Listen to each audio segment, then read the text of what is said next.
أنت لا تسأل متى تموت ولا أين تموت، لأن هذا أمر لا يحتاج إلى السؤال، أمر مفروغ منه ولا بد أن يكون. ومهما طالت بك الدنيا فكأنما بقيت يوما واحدا، بل كما قال تعالى هنا كأنهم يوم يرونها لم يلبثوا إلا عشية أو ضحاها. ولكن السؤال الذي يجب أن يرد على النفس ويجب أن يكون لديك جواب عليه هو على أي حال تموت في العمل. فإذا كنت تسائل نفسك هذا السؤال فلا بد أن تستعد، لأنك لا تدري متى يفجأك الموت.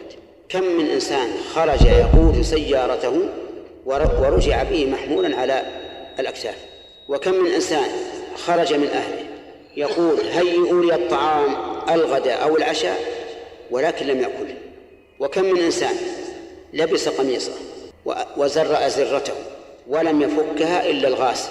لذلك أوصي نفسي وإياكم